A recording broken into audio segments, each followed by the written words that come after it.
आता बघा, सगळ्यात पहिली गोष्ट, कस्टमरनी जर अंगामध्ये ब्लाऊज घातलेला असतो तो कशा प्रकारे घातलेला आहे. मी मुद्दामून असा ब्लाऊज घातलेला आहे जे थोडंसं अल्टरेशन आहे, लूज आहे, परफेक्ट फिटिंगचा घातलेला नाहीये.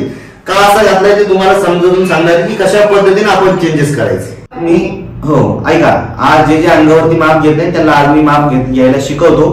तुम्ही ते व्यवस्थित बघायचं आणि उद्या कोणाचं तरी अंगावर माप घ्यायचंय आणि अंगावर माप घेऊन त्या मापाचा फोटो मला टाकायचा.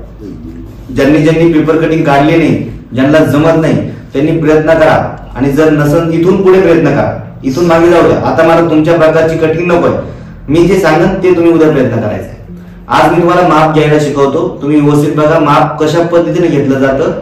बरोबर? तर सर्वांना मी व्यवस्थित दिसतोय. पण कटोरी आणि फोल्डर्स हा आपल्याकडे सर्रास आपल्या मिडल क्लास महिला असेल त्यांच्यासाठी हा सर्रास हा जो प्रकार आहे, तर याच्यामध्ये पण आपण परफेक्ट काम करणं गरजेचं आहे. तर तुम्ही ज्या पद्धतीने काम केलं ठीक आहे, तुम्हाला ज्या पद्धतीने शिकवलं ते योग्य होतं, पण आज मी तुम्हाला खरी मेथड शिकवायला सुरुवात करणार आहे. त्यामुळे आता उद्यापासून आजपासून जे मागे केलं ते सोडून द्यायचं. मी इथून पुढे सांगेल त्याचप्रमाणे कटिंग करायची. नंतर तुम्ही दोन्ही कटिंग ठेवून कंपॅरिझन करा. पण कटिंग करताना मी तुम्हाला हे समजावून सांगणार आहे की हा पार्ट कशामुळे वाढवायचा आणि का वाढवायचा. समजलं? नुसती आपल्याला कटिंग करायची नाही. जर मी कटोरीमध्ये 1 इंच वाढवलं लेफ्ट साईडला, राईट साईडला, खालच्या साईडला, तर ते तुम्हाला मी समजावून सांगणार की इथे का वाढवलं जातं. आर्मोलचं माप जर टाकलं तर तुम्हाला हे पण समजावून सांगणार आहे का हे का टाकलं जातं, कशा पद्धतीने टाकलं जातं. ते ह्या गोष्टी तुम्ही मन लावून ऐकायच्या, व्यवस्थित करायच्या. जर तुमच्या लक्षात राहत नसेल तर तुम्ही सर्वांनी वही आणि पेन घेऊन सोबत बसायचे, नोट करून घ्यायचे. बरोबर? जसं येईल तसं 30 दिवसात तुमची पूर्ण वही भरली तरी चालेल. एक दुसरी वही करा, त्याच्यात व्यवस्थित लिहून घ्या. पण क्लास चालू मध्ये तुम्ही सर्व नोट करून घ्यायचे. दुसरी गोष्ट, आपल्याकडे रेकॉर्डेड व्हिडिओ नसतात. त्यामुळे जर कुणाचा क्लास मिस झाला तर मला रिक्वेस्ट करू नका, कारण मी रेकॉर्डिंग लाईव्ह दाखवतो. लाईव्हचे 2 प्रकार आहेत. एक रेकॉर्डेड व्हिडिओ चालू असतो, तो तुम्ही फक्त बघायचा असतो.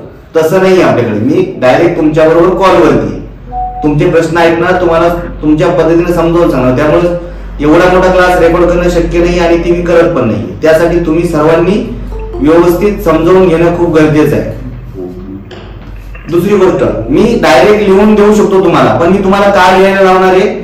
जर तुम्ही लिहून घेतलं तर तुम्हाला समजणार आहे. जसं आपण शिक्षक जर धडा तुमच्या पुढे असतो, बुक असतो, पण शिकवताना शिकवतो ना की कशा पद्धतीने समजावून सांगतो, त्याच पद्धतीने मी तुम्हाला सर्व समजावून सांगणार, नंतर लिहून देणार आहे. ज्यांचं कुणाचं लिहून येईल त्यांनी ग्रुपवरती टाकायचंय.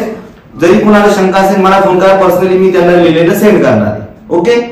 सगळ्यात पहिला विषय माप घेणे. तुम्ही केलेली कटिंग याच्यात काय बदल हे नंतर सांगणार तुम्हाला मी. आज तुम्हाला मी माप घ्यायला शिकवणार आहे. माप घेण्याची पद्धत सगळ्यात परफेक्ट पाहिजे. आपला सगळ्यात महत्वाचा रोल आहे आपल्या कटिंग मध्ये तो माप घेण्याचा. याच्यामध्ये कोण अंगावरती माप घेईल. सगळ्यात महत्वाचा विषय म्हणजे आपण सर्वांना एक माप दिलं होतं, तरीही सर्वांनी कटिंग केली.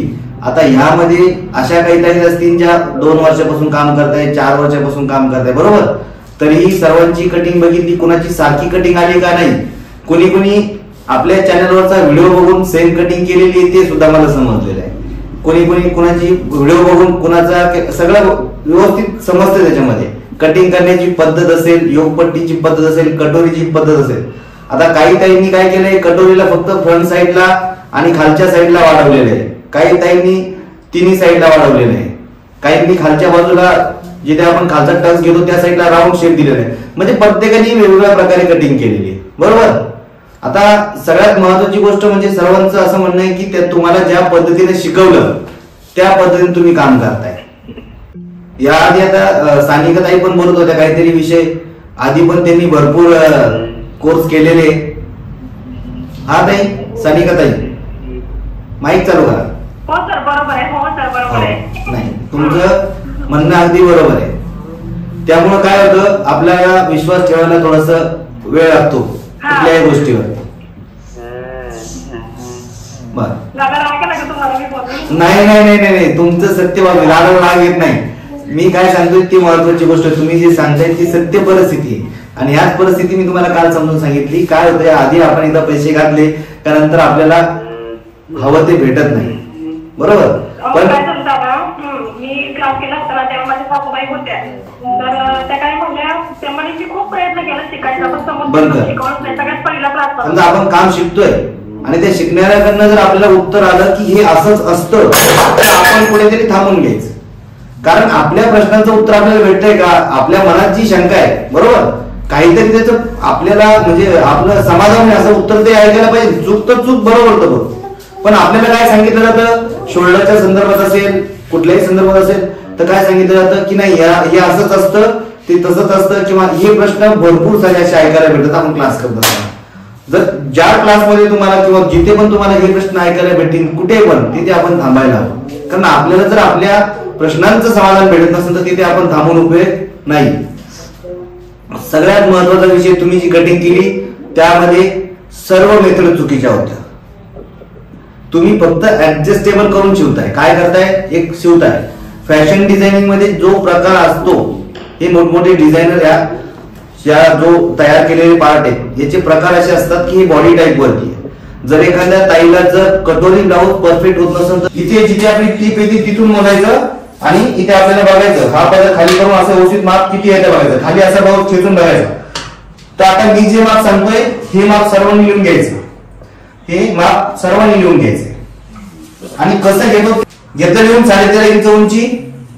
त्यानंतर बघा आपल्याला काय करायचं पाठीमागचा गळा मोजायचा. गळा मोजताना जिथे शोल्डरचा जॉईंट तिथून पकडायचं आणि असा क्रॉस गळा मोजायचा. गळा मोजताना सुद्धा क्रॉसच मोजायचा आहे सरळ मोजायचा नाही. आता हा गळा किती आहे 10 इंच. सर्वांनी इथे 10 इंच लिहून घ्यायचा. कोपरा पण स्लीव्ह असेल तर कोपराच्या थोडंसं वरती पकडायचंय. 3/4 स्लीव्ह असेल तर खाली घ्यायचं पण परफेक्ट कोपरावरती पकडायचं नाही. त्यासाठी काय करायचंय आणि जर तुम्हाला लॉंग स्लीव्हचं मेजरमेंट परफेक्ट कळत नसेल तर त्याला असा हात फोल्ड करायला लावायचा आणि जिथपर्यंत कोपराचा माप येते त्याच्यावरती अर्धा इंच ठेवायचं. आता इथे कोपराचा जो फोल्ड येतोय बरोबर 12 इंच आहे तर मी इथे अर्धा इथे 1 इंच वरती घेणार 11 इंच स्लीव्ह ठेवणार. तसं तुम्ही त्यांना विचारून घ्यायचं की हात फोल्ड केल्यानंतर किती तुम्हाला मेजरमेंट हवं. आपण प्रत्येक माप घेताना कस्टमरला विचारायचंय. मी जसं दाखवलं तसं सेम खालच्या बाजूला जिथे आपण उंची आली तिथे आपल्याला दंड घ्यायचा आहे.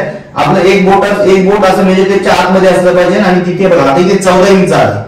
4 इंच उंची आहे 14 इंच दंड घेते लिहून घ्या पुन्हा. आणि छाती जर मोजली तर माझी छाती भरते 35.5 इंच. किती भरली आता 35.5 इंच. किती इंचाचं अंतर पडलं बरं. आता ऐका काय होतं छाती जर तुम्ही कस्टमरने ड्रेस घातलेला असेल तर छाती खालच्या साईडला झुकलेली असते.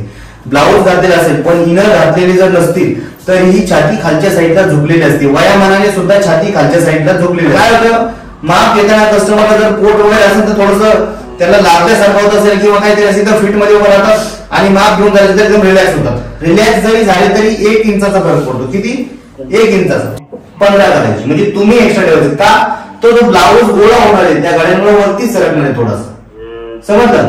तर तुम्हाला काय करायचं अशा वेळेस अर्धा इंच जर एखाद्याची पाठ सरळ आहे तब्येत बारीक आहे त्यावेळेस जेवढी उंची घेऊन तेवढीच ठेवायची. सर आज तुम्ही बोलताय माप घ्यायला स्वतःचं माप स्वतःच घ्यायचं का नाही. शेजारी कोणी असेल मैत्रिणी वगैरे बोलवा त्यांना माप घ्यायला सांगा. मी सांगितल्याप्रमाणे इथं ट्राय करा ना. स्वतः घेण्यापेक्षा स्वतः काय होतं आपण ज्यावेळेस हात वर करतो ना त्यावेळेस छातीचं माप चेंज होतं. ऐका शरीरात तुम्ही हसताना सुद्धा माप तुम्ही मेजरटेप पकडले जर हसले ना तरी 1.5 इंच माप कमी पडतं. खूप मुवमेंट होतात बॉडीमध्ये खूप आपल्याला माहिती नाहीये पण माणूस खाली वाकलं उभं राहिलं असं अंग चोरून उभं राहिलं किंवा रिलॅक्स उभं राहिलं तरीही मापात फरक पडतो. तर आपल्याला परफेक्ट माप कसं काढायचं मी तुम्हाला सांगितले. तुम्ही स्वतःचं माप घेण्यापेक्षा शेजारी ताई असेल कोणालाही असेल त्यांना बोलून घ्या माप घ्यायला सांगा समजलं. त्यामुळं ती काळजी करू नका. पण एकदा साधं मला सांगा सर्वांकडे त्यांची माप आहेत ना जुनी ज्यांनी ब्लाऊज स्वतःची शिवलेले सगळ्यांना पाठ आहे. माझी छाती 38ची कोणाला माहिती माझी छाती 40ची आहे. पण आता पुन्हा एकदा अप्पर चेस्ट मोजा आणि तुम्ही विचार करा दादा सांगा मला की दादा मी आधी 38 बनवायचे पण आता मी मोजल्यानंतर 40 भरते किंवा कमी भरते ती तुमच्या लक्षात येणार. अप्पर चेस्ट आणि फुल बस्टचं माप कधी कधी सेमच असतं. अप्पर चेस्ट पण 32 असते आणि फुल बस्ट हो तो त्यावेळेस पण सांगणार आहे ना तो भाग कटिंगचा आहे. तुम्ही माप लिहून घ्यायचं आणि माप कशा पद्धतीने कटिंग मध्ये चेंजेस करायचं मी ते कटिंग मध्ये सांगणार आहे. उद्या आपल्याला कटिंग करायला सुरुवात करायची. उद्या सुट्टी करू नका. आज आपला हा दिवस सुद्धा एक्स्ट्रा झालेला आहे.